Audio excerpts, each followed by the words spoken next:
I moved to the most isolated cabin I could find in the Cascades because I wanted to escape a world that thought I was broken just because I couldn't hear. I was looking for silence, but what I found was a forest fire and a terrifying legend stumbling blindly through the smoke. They call him a monster, but when I touched his burned hand, I didn't feel a beast. I felt a soul who was just as lost as I was. We created a language out of wood and touch, keeping a secret that defied science for nearly 2 decades. Before we dive into this story of survival and friendship, let me know in the comments where you're watching from today. And if you want more true stories from the unknown corners of the wilderness, please hit that subscribe button. I drove my beat-up Ford pickup up the winding logging roads of the Washington Cascades in the spring of 1971, watching the city of Seattle disappear in the rearview mirror without a shred of regret. I was 38 years old, and my life had been packed into 10 cardboard boxes and a toolbox in the truck bed. The deeper I got into the mountains, the lighter I felt, as if the crushing weight of the last year was being stripped away by the elevation. I wasn't running away from the noise of the city. I hadn't heard the city in 26 years. I was running away from the people who made sure I knew I was broken. I had bought the cabin site unseen, a derelict structure on 40 acres of timber that the real estate agent had practically given away. He had written down the price on a notepad, underlining "needs work" 3 times, looking at me with that pitying expression I had come to loathe. I didn't care about the condition. I was a carpenter by trade, and wood was the only language that had ever made complete sense to me. I wanted a place where the only vibrations I felt were the wind in the trees and my own boots on the floorboards. A place where I didn't have to lip-read a single apology. Patricia had left in January, right after the holidays. It wasn't a dramatic exit with screaming and throwing things. It was a quiet, suffocating conversation at the kitchen table. I watched her lips move, piecing together the sentences that shattered my world. She told me she was tired. She said she wanted a life that was simpler, a life without the complications of being married to a deaf man. She had met someone else, a man she could call on the phone, a man she didn't have to tap on the shoulder to get his attention.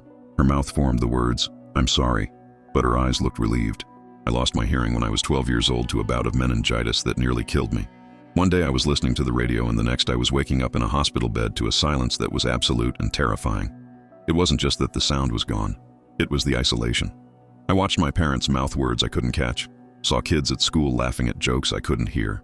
I retreated into my hands, learning to build things, finding that while people were confusing and impatient, a piece of oak was honest. If you treated it right, it held. If you didn't, it broke. The world of the hearing is exhausted by noise, but the world of the deaf is exhausted by effort. Lip reading is a constant cognitive marathon, a desperate attempt to decode rapid-fire movements into meaning before the conversation moves on. For 26 years, I had strained to keep up, to pretend I was part of the group, to laugh when everyone else laughed. Moving to the cabin was my resignation. I was done trying to fit into a world that viewed me as a malfunctioning part. I wanted the silence of the woods, where a tree falling made no sound for me, and that was just fine. The cabin was a wreck when I arrived, smelling of damp rot and mice, but the bones were good. I spent that first summer stripping the siding and reinforcing the joists. I worked from dawn until dusk, shirtless in the mountain air, feeling the hum of the power saw in my forearms. I didn't need to hear the saw to know it was working. I could feel the RPMs in the handle. I learned to navigate my new world through the soles of my feet. I could feel a heavy truck on the logging road a mile away. I could feel the thud of an axe against a stump. My world became tactile, a symphony of vibrations. I went into town once a month for supplies, a painful necessity I kept as brief as possible. I carried a notepad in my breast pocket, writing down my orders for the grocer and the hardware store clerk. I saw the way they looked at me, the deaf and dumb carpenter up on the ridge. They would shout at me as if volume could bridge the gap of a severed nerve, and I would just point to the paper, my face burning. I would load my truck and drive back up the mountain as fast as the suspension would allow, the tension draining out of me only when I closed the gate behind me. By the winter of 1971, I had turned the shack into a home. I built a wraparound porch where I could sit and watch the snow fall, drinking coffee in a silence that finally felt peaceful rather than lonely. I didn't have a telephone, and I didn't own a radio. My entertainment was the visual grandeur of the Cascades and the books I devoured by the kerosene lamp. I was the king of a silent kingdom, and for the first time since I was a boy, I didn't feel like I was missing anything. I was complete in my solitude. I developed a routine that was almost monastic. Wake up with the light, work on the property, read, sleep. I became attuned to the visual cues of the forest, the way the birds took flight before a storm, the way the deer's ears twitched when a predator was near. I didn't need to hear the jay scolding to know a bear was around. I could see the sudden stillness in the underbrush. I was learning a new language, one of motion and light, shedding the anxiety of the hearing world like a snake shedding old skin. But as the summer of 1972 approached, the air in the valley began to change. It was a hot, dry season, the kind that turns pine needles into tinder and makes the air shimmer with heat. In August, I started waking up with a strange sensation. Not a sound, obviously, but a heaviness in the air, a subtle vibration in the ground that didn't feel like a truck or a storm. I would stand on my porch, scanning the horizon, feeling a prickle on the back of my neck. I couldn't hear the warning sirens wailing in the distant town, but my body knew that something terrible was coming up the mountain. I woke up on August 14th, not to an alarm, but to a change in the light. My bedroom, usually pitch black at 3 a.m., was bathed in a pulsating, sickly orange glow that danced across the ceiling beams. I sat up, confused, my other senses instantly on high alert to compensate for the silence. The air in the cabin was thick and hot, tasting of ash and turpentine. I put my hand on the wall, and the wood felt warm to the touch, vibrating with a low-frequency hum that traveled up through the foundation. The mountain wasn't just waking up, it was trembling. I scrambled out of bed and ran to the porch, the sight that greeted me stopping my breath in my throat. The entire ridge to the west, about 3 miles away, was a wall of flame. I couldn't hear the roar that I knew must be deafening, the sound of trees exploding and wind screaming, but I could feel the percussion of it in my chest. The fire was a living thing, cresting the mountain like a tidal wave of light, consuming the dark timber with terrifying speed. The wind was blowing hard toward the cabin, carrying embers the size of dinner plates that drifted down like lethal snowflakes. My survival instinct kicked in with a cold, mechanical precision. I had prepared for this. I grabbed my go bag by the door, threw on my heavy canvas coat and boots, and grabbed the keys to the truck. I had maybe 20 minutes before the heat became unbearable, perhaps less before the road was cut off. I ran to the pump house to wet down the roof. A futile gesture, perhaps, but one that gave me something to do with my shaking hands. The smoke was getting thicker, dropping visibility to 100 yards, turning the world into a choking gray fog lit by the hellish orange backdrop. As I was coiling the hose, movement at the edge of the clearing caught my eye. I expected to see deer or elk fleeing the blaze, running with the fluid grace of panic. Instead, I saw something that made no sense. A shape broke through the smoke line, massive and upright, crashing through the underbrush with zero coordination. It wasn't running, it was stumbling, its arms flailing out in front of it like a sleepwalker fighting a nightmare. It smashed into a pine tree with enough force to shake the needles loose, then bounced off and staggered toward my garden. I froze, the hose dripping in my hand. The figure was bipedal, standing at least 8 feet tall, covered in dark hair that was singed and smoking. It wasn't a bear on its hind legs. The proportions were all wrong. The shoulders too wide, the stride too long. It was the thing the local legends spoke of, the monster on the label of the tourist traps in town. But it didn't look like a monster. It looked like a victim. It was making a motion with its head, thrashing side to side, that screamed of disorientation. It stumbled into the open clearing, bathed in the glow of the approaching fire, and I saw the horror of its condition. The fur on its left side was burned away, revealing angry, blistered skin. But it was the face that broke me. Its eyes were swollen shut, sealed by burns and smoke. It was completely blind. It was navigating solely by pain and panic, running from the heat but having no idea where it was going. It tripped over a decorative log border I had built and went down hard, face first into the dirt, and didn't get back up. The creature lay there, chest heaving, letting out what I imagined were sounds of agony I couldn't hear. I watched its hands, massive, leather-padded things, clawing weakly at the earth. It was defeated. It had run through hell only to collapse 50 feet from salvation.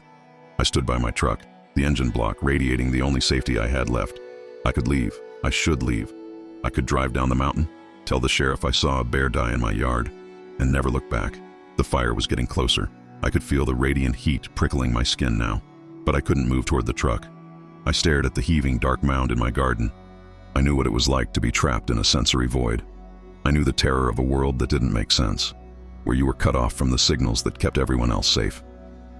This creature was locked in a darkness far worse than my silence, burning alive and alone. The thought of leaving it to be consumed by the flames felt like a moral crime I would never recover from. It wasn't a beast in that moment. It was just another suffering soul on a burning mountain. I cursed my own stupidity and dropped the keys in my pocket. I grabbed a heavy wool blanket from the porch and a bucket of water from the pump. I walked toward the fallen giant, my heart hammering a frantic rhythm against my ribs. The heat coming off the fire was intense, but the heat radiating from the creature was palpable too. It smelled of burnt hair and ozone. As I got within 10 feet, it sensed me. Maybe my scent, maybe the vibration of my boots. And it stiffened, letting out a puff of air that blew dust from the ground. I stopped, raising my hands even though it couldn't see me. I needed to let it know I wasn't the fire, and I wasn't a predator. I was entering its personal space, a space defined by pain and fear. I had to bridge the gap between my silence and its darkness. I took a slow step forward, the bucket heavy in my hand, and prepared to do the most dangerous thing I had ever done. I prepared to touch a monster, hoping that compassion was a language it could understand, before the fire swallowed us both. I approached him from downwind, letting the smoke carry my scent to him before I risked a touch. He was a mountain of tension, his head snapping back and forth, nostrils flaring as he tried to map a world he could no longer see. I knelt in the dirt, the heat of the approaching fire stinging my face, and placed the bucket of water near his head. I didn't splash him. I dipped my hand in and let the water drip onto his cracked lips. He froze, tasting the moisture, and then his whole body shuddered. He lunged blindly toward the sound of the water, his hand knocking the bucket over, spilling the precious liquid into the dust. He let out a silent scream of frustration. I saw his jaw unhinge and his chest heave, but the silence remained absolute for me. I didn't recoil. Instead, I grabbed his wrist, a joint as thick as a sapling, and guided his hand to the puddle forming in the mud. He understood immediately. He mashed his face into the wet earth, lapping up the muddy water with a desperation that was painful to watch. While he drank, I placed my hand on his shoulder. His muscles were hard as iron, twitching under my palm, but he didn't strike me. He was too weak, too thirsty, and perhaps too terrified to fight the only thing in his world that wasn't burning. The wind shifted, blowing a shower of hot sparks onto us. I knew we couldn't stay in the open. I tugged on his arm, trying to pull 600 pounds of dead weight. "Up!" I shouted, the vibration of my own voice rattling in my throat, though I knew he couldn't understand the word. I tapped his shoulder urgently, then pulled again. He hesitated, turning his burned face toward me, sniffing the air. He must have smelled the fear on me, or the determination. Slowly, agonizingly, he gathered his legs under him and rose, swaying like a drunkard, towering over me in the apocalyptic light. Leading him to the porch was a dance of trust and terror. I took his hand, the leather pads of his palms rough against my skin, and placed it on my shoulder, making myself a human guide dog. I walked slowly, exaggerating my movements so he could feel the direction. He followed, his feet shuffling, his free hand waving in front of him to ward off invisible obstacles. We moved through the smoke like ghosts, the orange glow casting long, distorted shadows. When we finally reached the covered porch, I guided him to the corner furthest from the wind, where I had soaked the floorboards. He collapsed instantly, curling into a ball against the wall. The fire spared the cabin, miraculously turning north at the ridgeline when the wind shifted at dawn. I spent the night awake, watching the red glow fade to gray, with a shotgun across my lap and a monster sleeping 10 feet away. When the sun rose, revealing a blackened wasteland beyond the fence, I got my first clear look at my guest. He was in bad shape. His eyelids were swollen shut, oozing serum, and raw burns covered his left shoulder and flank. He shivered constantly, likely from shock and pain. I knew I couldn't call a vet, and I couldn't call a doctor. I was his only hope.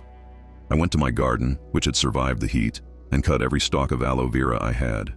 I spent the next hour peeling the leaves, creating a bowl of soothing gel. Approaching him in the daylight was different. He was awake now, sitting up, his head cocked to listen to my footsteps. I stomped my foot on the deck to announce my presence. He turned his head toward the vibration. I reached out and touched his uninjured hand first, letting him grip my fingers, testing the waters. He squeezed, gently this time, acknowledging the contact. I began to apply the aloe to his burns. He flinched violently at the first touch, his lip curling back to reveal massive square teeth. But he didn't pull away. I worked slowly, my movements rhythmic and calm. I couldn't whisper soothing words to him, or rather I could, but I couldn't hear if my voice was soft or harsh, so I let my hands do the talking. I tried to project safety through my fingertips, a silent language of care. As the cool gel hit the burns, his breathing slowed. He leaned into my touch, a massive wild thing surrendering to a human's mercy. The weeks turned into months. The autumn rains came, washing the ash from the mountains, and our strange cohabitation settled into a routine. I named him Drum because of the way he would thump his chest to feel the vibration when he wanted my attention. I treated his burns daily, wrapping them in clean strips of flannel. He healed with a speed that defied medical science, the skin knitting together thick and tough, though the hair grew back white over the scars. But his sight did not return. The fire had taken his eyes permanently, leaving them clouded and milky. We were a pair of broken bookends. I watched him navigate the porch, using his hands to map the perimeter, bumping into the railing. I felt a profound kinship with him that went beyond sympathy. I lived in a world without sound. He lived in a world without light. We were both trapped in our own heads, isolated from the sensory richness of the forest. But where I had tools to cope, he had nothing but me. I became his eyes, guiding him to the privy, to his food bowl, to his sleeping mat. And he became my anchor, a presence that filled the silence I had lived in for so long. By March of 1973, the snow was melting, and Drum was physically strong again. He could lift the corner of the cabin with one hand if he wanted to, but the communication barrier was becoming a source of frustration. He would grunt and gesture, waving his hands in the air, trying to ask for something, and I would just stare at him, unable to hear the nuance of his vocalizations. I would try to mime concepts to a blind creature, realizing too late how stupid it was. We were two isolated souls touching across a void, desperate to say more than just food and pain. I realized that if we were going to survive together, we needed to invent a new way to speak. The spring of 1973 brought a thaw to the mountain, but the wall between Drum and me remained frozen. We were living in a frustrating pantomime. He would vocalize needs I couldn't hear, and I would sign warnings he couldn't see. The isolation was beginning to make him restless, his blindness turning into a cage. I sat at my workbench one evening, turning a piece of cedar in my hands, feeling the grain when the idea struck me. I was a carpenter. Wood was my medium. If I couldn't speak to his ears or sign to his eyes, I would speak to his hands. I started with the basics. I took a block of soft pine and carved a perfect, smooth sphere, sanding it until it felt like satin. I walked over to Drum, who was sitting by the stove, and placed the wooden ball in his hand. Immediately after, I placed an apple in his other hand. I repeated this a dozen times. Ball, apple. He seemed confused at first, turning the shapes over in his massive palm, sniffing the wood. But on the 20th try, when I handed him the wooden ball, he didn't wait for me. He reached out toward the fruit bowl on the table. The connection was made. Encouraged by this breakthrough, I spent the next week in a fever of creation. I carved a distinct shape for every essential need. A teardrop shape with a sharp point meant water. A flat rectangular block meant sleep. A jagged saw-toothed piece meant pain or danger. I sanded them to different textures, making some rough and others polished, creating a tactile alphabet that could be read instantly by touch. I made a leather pouch for him to wear around his neck, filling it with these wooden words so he would never be without a voice. Drum was a voracious learner. His intelligence, trapped in the dark since the fire, finally had an outlet. He memorized the shapes faster than I could carve them. Within a month, he wasn't just responding to my prompts. He was initiating conversation. I would feel a heavy tap on my shoulder while I was reading, and turn to find him holding the water token. It was a simple request, but the first time he did it, I nearly wept. He wasn't just an animal waiting to be fed. He was a being with agency, telling me exactly what he wanted.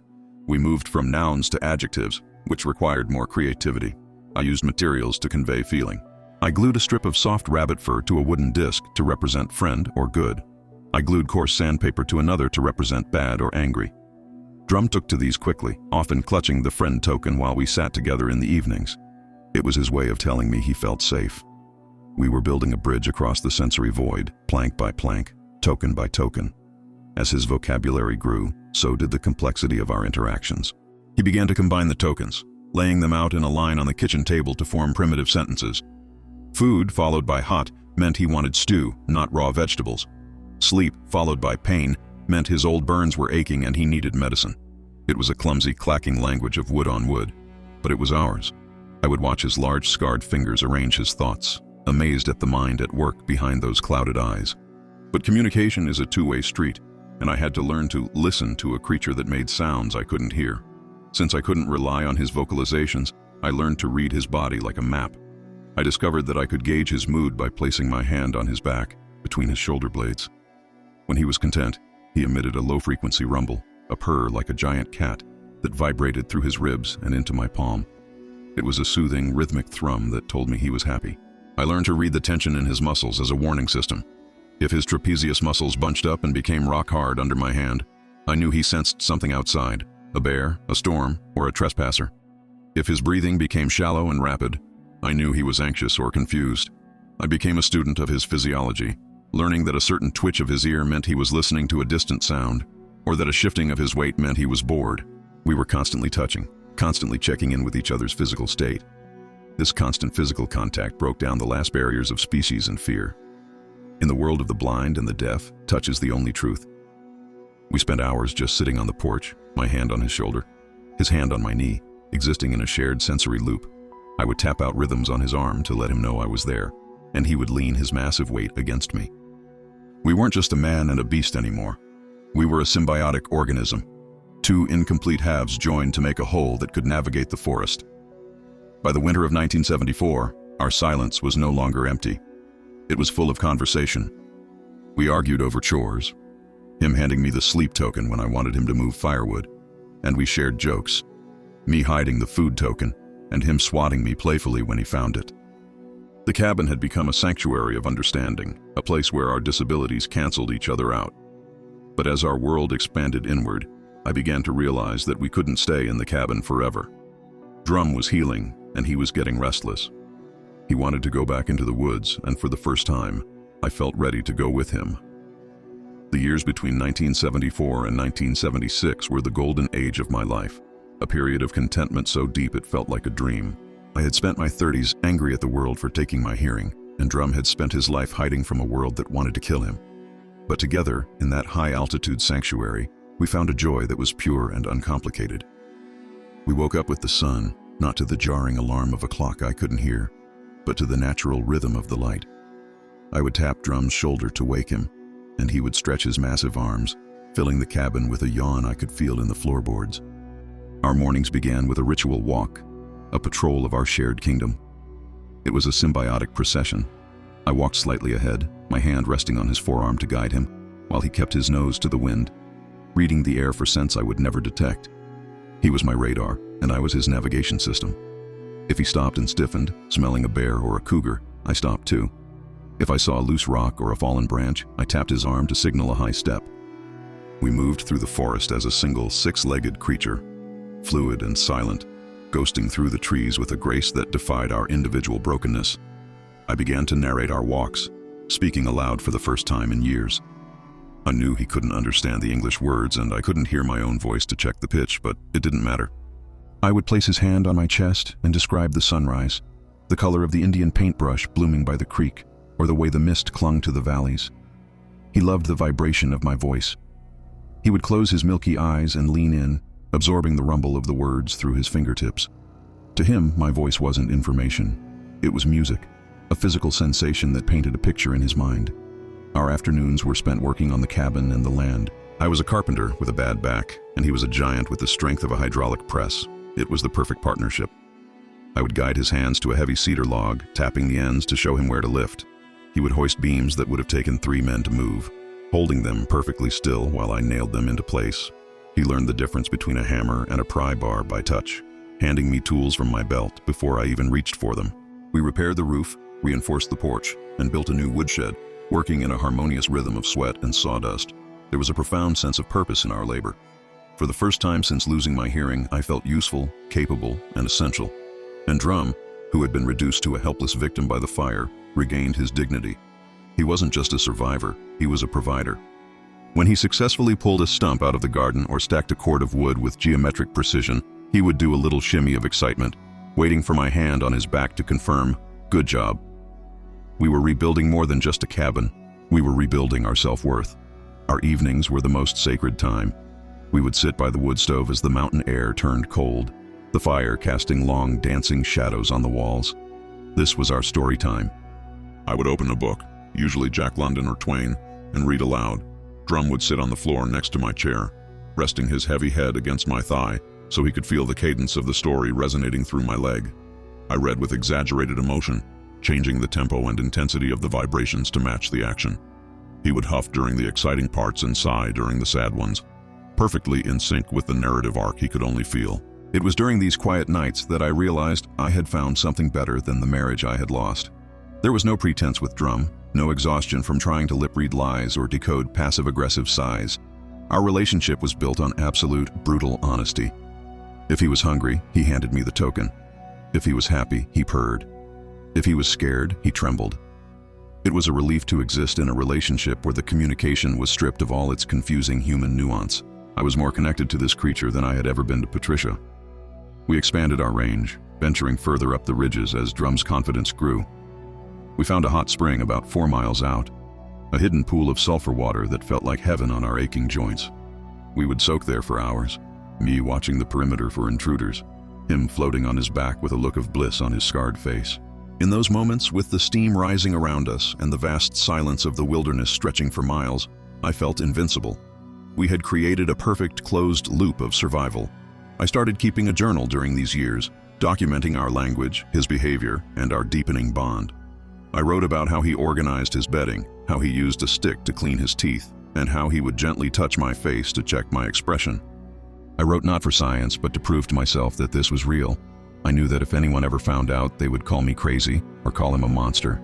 But in my journal, we were just Ray and Drum, 2 bachelors living the good life in the high country. But happiness in the wild is a fragile thing, dependent on isolation. The summer of 1976 was unusually warm, and the bicentennial celebrations seemed to push more people out of the cities and into the national forests. I started seeing more contrails in the sky and finding more trash at the trailheads miles below. I ignored the signs, secure in the belief that my property was too remote, too rugged for the weekend warriors. I forgot that maps don't show fences, and that to a lost hiker, a cabin in the woods doesn't look like a sanctuary for a monster. It looks like salvation. The bubble burst on a Tuesday in late July 1977. I made the mistake of going into town for supplies, a trip I usually timed for dawn but had delayed due to a stubborn starter in the truck. I hated leaving Drum alone for more than a few hours. Even though he knew the drill, stay inside, keep quiet, wait for the vibration of my truck, I always felt a phantom anxiety when we were apart. I drove down the mountain with a knot in my stomach, the heat of the valley rising to meet me, completely oblivious to the fact that while I was arguing over lumber prices, my timeline was colliding with the outside world. Fate, in its cruel sense of humor, had directed 3 college students from Seattle toward my ridge. They were backpacking the Pacific Crest Trail, young and woefully unprepared for the rugged terrain of the North Cascades. They had wandered off the marked trail looking for a shortcut to a scenic overlook, and had ended up dehydrated, disoriented, and miles off course. Instead of finding a ranger station, they stumbled upon the only structure for 20 miles, my cabin. They didn't see a sanctuary for a monster, they saw a miracle in the wilderness. I returned around 4:00 p.m., the truck groaning under the weight of winter supplies. As I turned the final switch back onto my property, I felt it before I saw it, a disturbance in the pattern of the place. But what stopped me dead was the smell. Wood smoke, not the clean, seasoned cedar smell of my stove, but the acrid, messy smell of a campfire built with green wood. I crested the hill and saw a plume of blue smoke rising from my front yard. My heart hammered against my ribs. I wasn't expecting guests, and guests meant danger.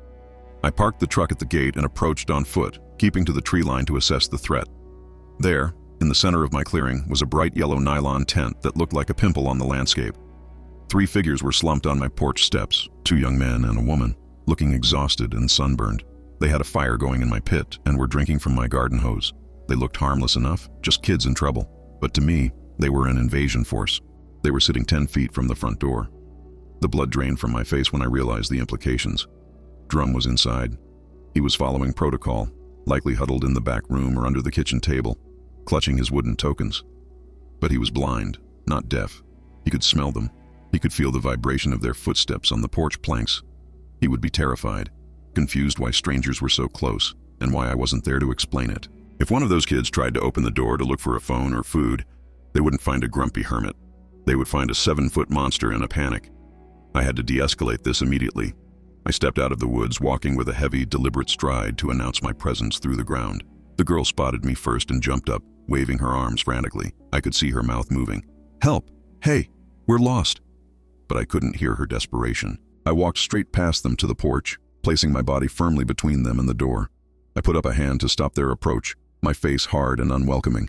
I needed them to back off now. They started babbling all at once, a chaotic visual of moving lips and waving hands. I pointed to my ear and shook my head, then pulled out my notepad.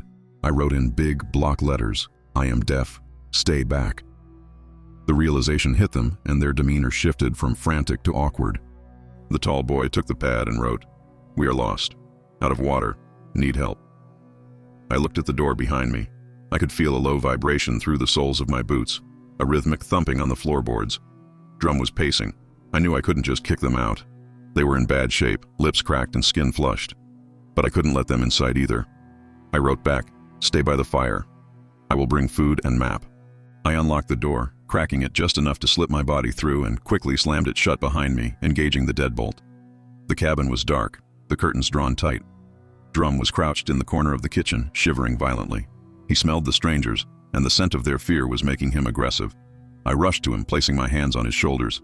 His muscles were rock hard, coiled like springs, ready to snap. I grabbed his hand and pressed the friend token into it, followed immediately by the quiet token.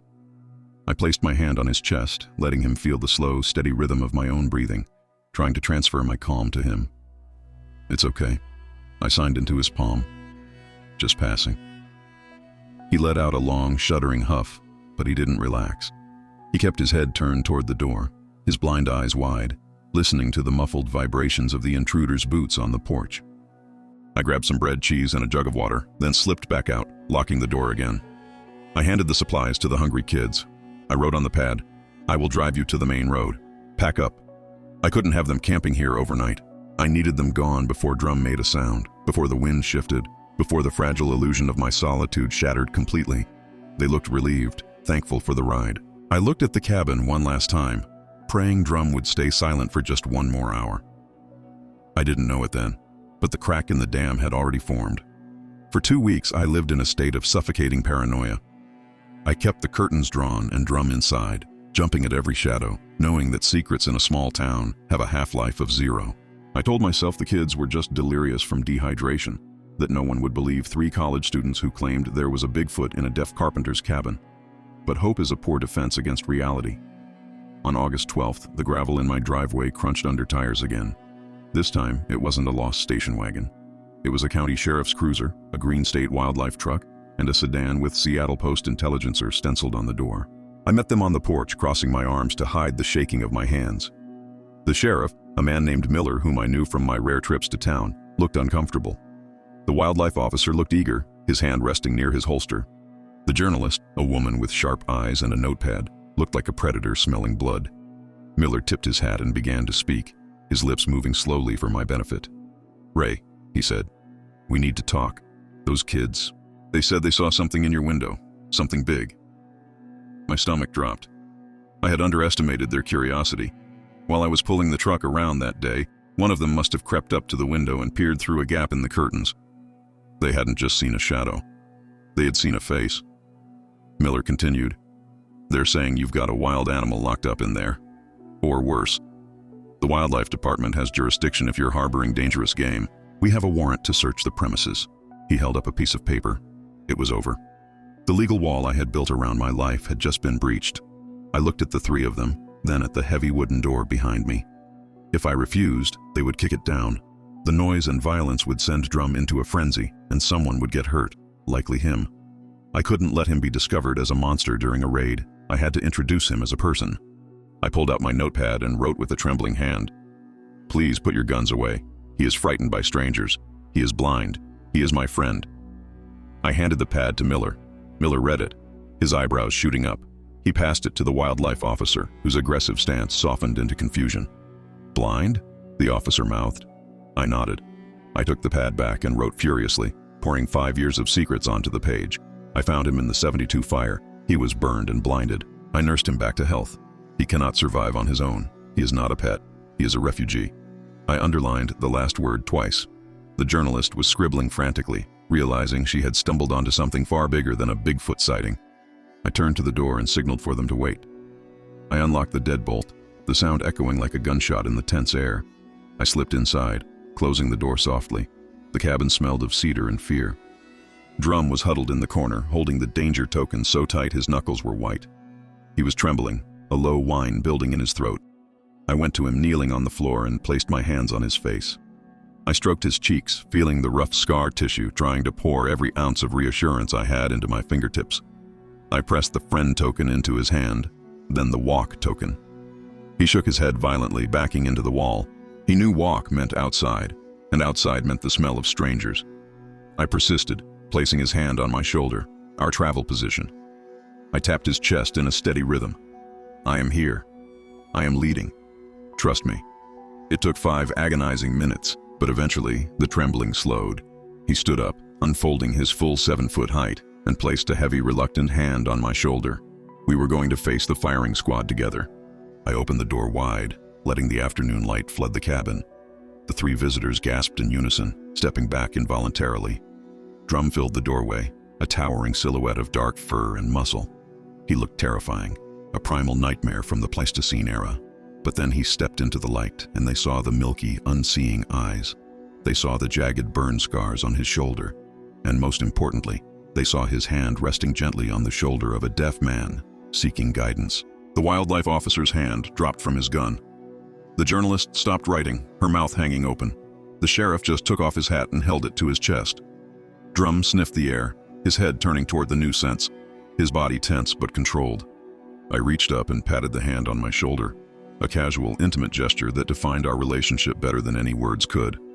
Drum let out a soft, vibrating chuff, his sound for question, and leaned slightly against me. For a long moment, nobody moved. The tableau of the man and the monster standing on the porch, connected by touch, shattered every preconception they had. They didn't see a beast to be caged or a trophy to be hunted. They saw a bond. The journalist stepped forward slowly, her eyes wet. He's beautiful," she whispered, a word I lip-read perfectly. In that silence, the threat of the warrant evaporated, replaced by a stunned reverence. The secret was out, but as I looked at their faces, I realized that maybe, just maybe, the world wasn't going to destroy us. It was going to study us. The winter of 1977 was a blur of lawyers, scientists, and bureaucrats, a storm of paper that threatened to bury my cabin. But amidst the chaos, a champion emerged. Dr. Sarah Chen, a brilliant primatologist from the University of Washington, stepped between us and the government. She argued that removing Drum would be a death sentence, not just for him, but for the unique interspecies language we had created. She sat in hearing rooms I couldn't hear, fighting for a creature she had only seen in photographs, arguing that our bond was a scientific anomaly that had to be preserved in situ. She didn't argue for captivity, she argued for sanctuary. By early 1978, the verdict was delivered. It was a compromise that transformed my life in ways I never could have anticipated. My 40 acres were designated a protected research station under federal jurisdiction, but with a crucial caveat. I remained the primary leaseholder and sole caretaker. Drum was not to be moved, caged, or subjected to invasive testing. The government would fund the security, a perimeter fence to keep the curious out, and a small rotating team of researchers would be allowed to observe us. But Dr. Chen added one final clause to the contract that brought tears to my eyes. Anyone stepping foot on the property had to be fluent in American Sign Language. The isolation I had sought in 1971 was gone, replaced by a quiet, respectful bustle. The researchers who arrived were not the loud, impatient people I had fled from in the city. They were students and scientists who entered my world on my terms. For the first time in my life, I wasn't the one straining to read lips or guessing at context. They signed to me with fluid grace, their hands moving in the air, respecting the silence of the mountain. The cabin, once a fortress of solitude, became a classroom where the dominant language was movement, not sound. Drum's adjustment was slow but steady. At first, he would retreat to the woodshed whenever the researchers appeared, sensing their unfamiliar heat signatures and scents. But he took his cues from me. When he felt the calmness in my muscles and the steady rhythm of my heart, he learned that these new humans were not threats. They kept their distance, using long-range lenses and sitting quietly for hours, never trying to touch him. They respected the hierarchy. I was the bridge, and they were the guests. I spent my days teaching them the language of touch. I showed Dr. Chen the wooden tokens, explaining the nuance of the textures. She watched with breathless fascination as Drum approached me, handing me the hungry token followed by the fish token. She scribbled furiously in her notebook, documenting a level of cognitive abstraction that shouldn't have been possible. I wasn't just a carpenter anymore. I was a translator. I was the interpreter for a being that the rest of the world considered a monster, showing them the gentle, thoughtful soul trapped behind the fur and the scars. The irony of my life was not lost on me. I had come to the mountains to escape a world that treated me as disabled, only to become the most capable person in a new world defined by sensory limitations. The researchers relied on me to interpret Drum's moods, his health, and his desires. I taught them to walk with the heavy vibrations that let Drum know where they were. I taught them to stand downwind. In this strange ecosystem, my deafness was not a deficit. It was a credential. I was the expert, the alpha, the only one who could truly speak the dialect of the blind giant. One afternoon in 1980, I watched a young grad student sign a question to me. Is he happy? I looked at Drum, who was sitting in a patch of sunlight on the porch, holding a smooth river stone he liked to turn in his hands. He was graying now, his movement slower, but he was safe. He let out a low, vibrating purr that I felt through the floorboards, a sound of deep, resonant contentment. I signed back. He is home. The student nodded, and for the first time, I realized that I was too. The silence wasn't lonely anymore. It was shared. We grew old together, the three of us, Ray, Drum, and the mountain. The research station became a model for non-invasive study, a place where science bowed to empathy. Dr. Chen published papers that revolutionized the understanding of primate intelligence, always crediting the Mitchell-Drum protocol. But to me, it wasn't a protocol. It was just life. It was the daily rhythm of guiding a friend to the water, of reading stories into his chest, of feeling the weight of his trust in every interaction. Drum passed away peacefully in his sleep in the winter of 1989. Warm in his bed, with my hand resting on his shoulder, the silence he left behind was deafening, a void that no amount of sign language could fill. But I didn't leave the mountain. I stayed as the caretaker of his memory, the guardian of the woods where we had walked. The researchers stayed too, studying the habitat he had protected, ensuring that if any others of his kind were out there, they would find a sanctuary ready for them. I am an old man now, and my hands shake too much to carve the tokens anymore. But I still keep the friend token in my pocket, worn smooth by years of touch. I sit on the porch and watch the sun set over the Cascades, feeling the wind on my face. I came here looking for silence because I thought I had nothing left to hear. Instead, I found a creature who taught me that understanding doesn't need sound, and that love doesn't need eyes. I found a voice in the quiet, and in the darkness, I found the brightest light I have ever known.